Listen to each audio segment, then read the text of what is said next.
Hot takes, great debates, highlights, basketball. Zion Williamson finally makes his long-awaited debut as the #1 pick in the 2019 NBA draft is suited up as the Pelicans are taking on the Spurs.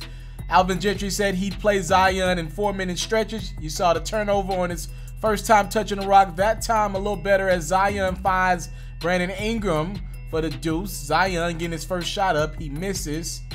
Now Zion off the rebound, and that is Zion Williamson's first bucket as a professional basketball player. Had 2 points in the first half in 8 minutes. Third quarter, we're pretty much focusing on Zion in this one. You see he turns it over. Jackson Hayes finds Zion, loses it, gets it back. You can tell conditioning was a factor. The feel for the game was a factor. You see right here, after playing a few minutes in the third, he left the game and went right over to that treadmill, conditioning a big question mark for the big fella at 285 pounds. But in the fourth quarter, Zion got crazy hot, ladies and gentlemen. He drills the three. Now Zion spinning over DeRozan for a deuce. 5 points straight from the rookie. Zion for three. Pelicans come back. They're down 5. More Zion. He's so quick off that second jump, and he's going bananas in New Orleans. This crowd got a treat from their rookie sensation, Zion. Lighting it up from everywhere. He scores 17 straight points in the fourth quarter in his rookie debut, giving the Pelicans the 1-point lead. But with 5:23 to go, Alvin Gentry stuck to the game plan, actually gave him a couple minutes more.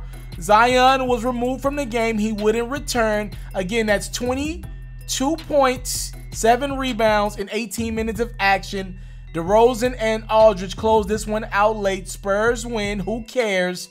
As Zion Williamson impresses in his NBA debut. So the talk of the night obviously is going to be Zion Williamson and his great performance as the Pelicans did lose by 4 to the Spurs. Who cares?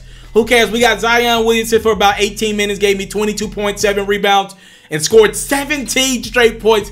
Look, I was mad. I was watching that game live on ESPN. I was mad because at halftime they went to SVP, his Sports Center, and Zion had 2 shots. He had 2 points and 3 rebounds, and all they did was talk about Zion. And I'm like, yo, come on, bro. The dude only got 2 points.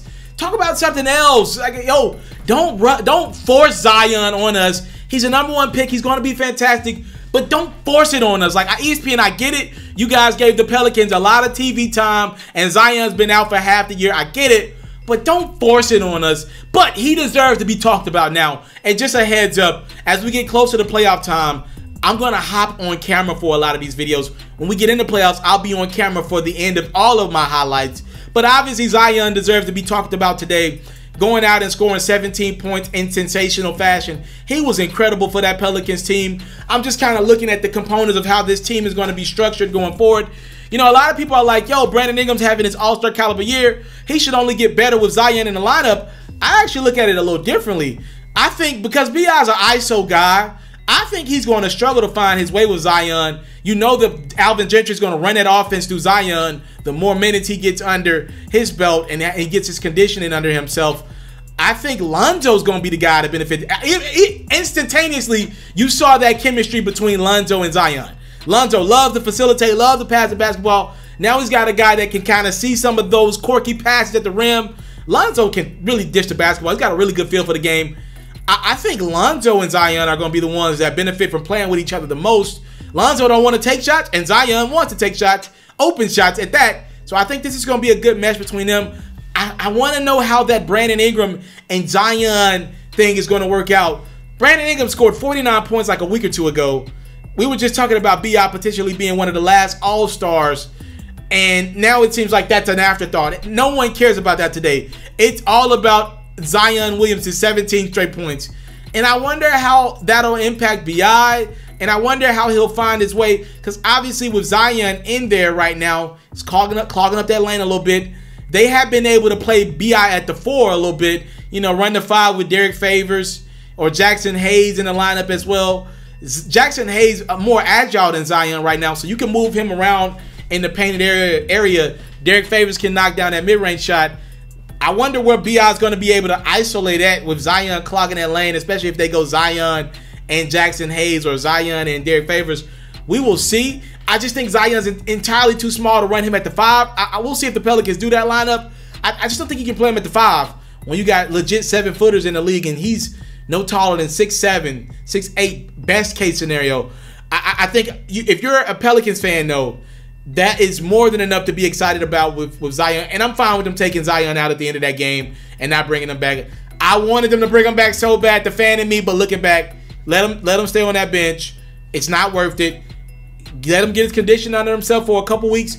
And if you're the Pelicans, what a great story that would be. They only like 4 games out of that last spot in the Western Conference. The Grizzlies currently got that 8th spot. Well, the Pelicans just beat the Grizzlies on Martin Luther King Day a few days ago without Zion. So if you're the Pelicans, you got to feel good about this team. And if they could make it to that 8th spot in the playoffs with Zion coming back, boy, that would be a great story. You get the Lakers in the first round, you're probably losing 4 or 5 games, but who cares? That would be a great story to see LeBron and Zion in the first round. The NBA needs it. Great for the popularity of the sport. And just great for Zion, I think, in his confidence going forward. I think there's so many things to look forward to. Just talking to one of my partners about Zion Williamson, he's not as good as Giannis yet. He's not, and he might not ever be as good as Giannis. Giannis is just a freak athlete. He's never going to be Kevin Durant. He's never going to be Kyrie Irving. He's not going to be any of those guys. He probably won't even be Luka. But Zion has this charisma about himself, and it attaches you to him, right? Like, you know, he's not a struggle kid, but for some reason you empathize with him, and you want to see this kid win. He just feels so good. You know, the energy that he has, it seems infectious.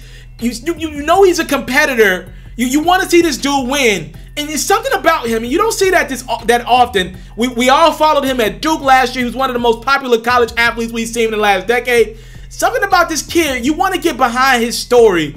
And that's special and rare in the NBA, especially where I believe they struggle with storytelling.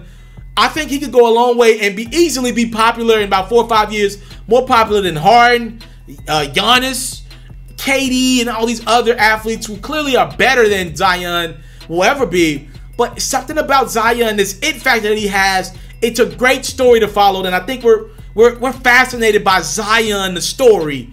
And we just kind of want to follow him throughout his career. He could easily be one of the most popular athletes in a couple years. And if we get Zion and LeBron in the first round, it'll be great for the sport. Salute to Zion, a great first night.